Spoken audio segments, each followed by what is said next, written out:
Mr. Speaker, yet another instance of illegal immigration impacting real families has occurred in the western states, Nevada and California.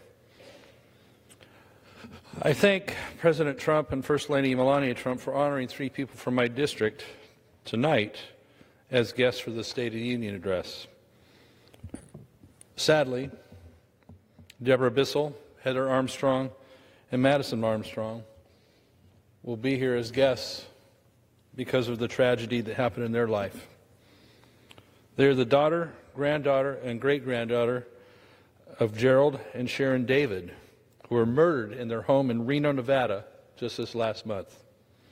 The murderer, an illegal immigrant from El Salvador, who had been living in Carson City for over a year.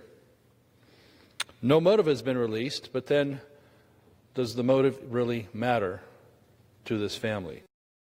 To yet another loss of life due to illegal immigration and the sieve we have of a border in this country. But Gerald and Sharon were 2 of 4 people that this man, whose name I will not mention, they were shot dead in their homes over the course of a week. The other 2 victims were Connie Kuntz and Sophia Rankin, also from Reno, Nevada.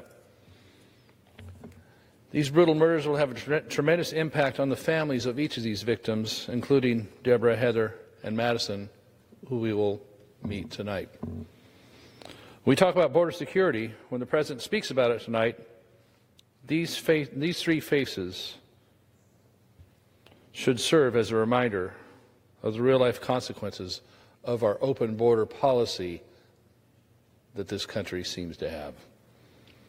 This is not just a talking point or political football to be tossed around.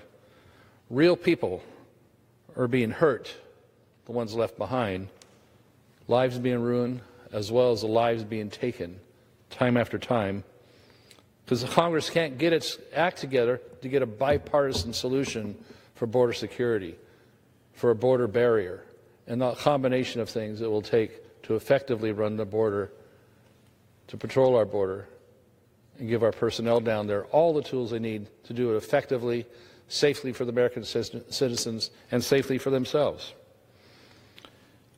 It doesn't matter if you want to call it a wall, a fence, a physical barrier, anything else. It's long past time to do something about the crime, violence, drugs, and human trafficking. The human trafficking, we don't talk about that enough. What is really happening to the people that are being brought across that do want to come seek something better in America, but are subject to the coyotes that take advantage of them, extracting dollars from them and unspeakable things from the women that they bring across the border, and the kids.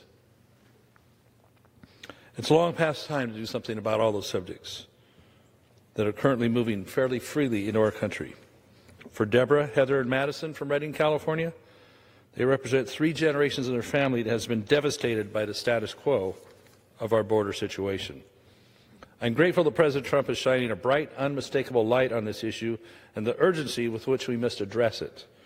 Every single day we do nothing is another day that another family that is being potentially harmed in some way by the inaction and inability of both sides of the aisle to come together to get something effective done. I wish it wasn't under these circumstances that Debra, Heather, and Madison will have to be here tonight.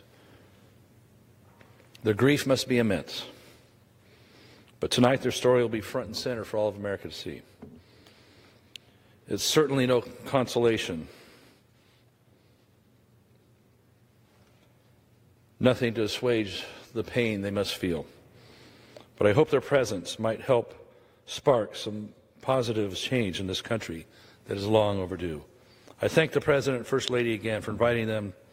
I thank Debra, Heather, and Madison for their courage they're having to share this tragedy and go through the pain in order to help advance the cause of sovereign borders and safety for other American citizens that will hopefully not have to go through this. I will ask the American people to join us in praying for Gerald and Sharon David, for their family that will join us here tonight, and for other victims and family members that have been taken by their senseless killing, and pray that a solution happens so we don't have any more of this in this great land.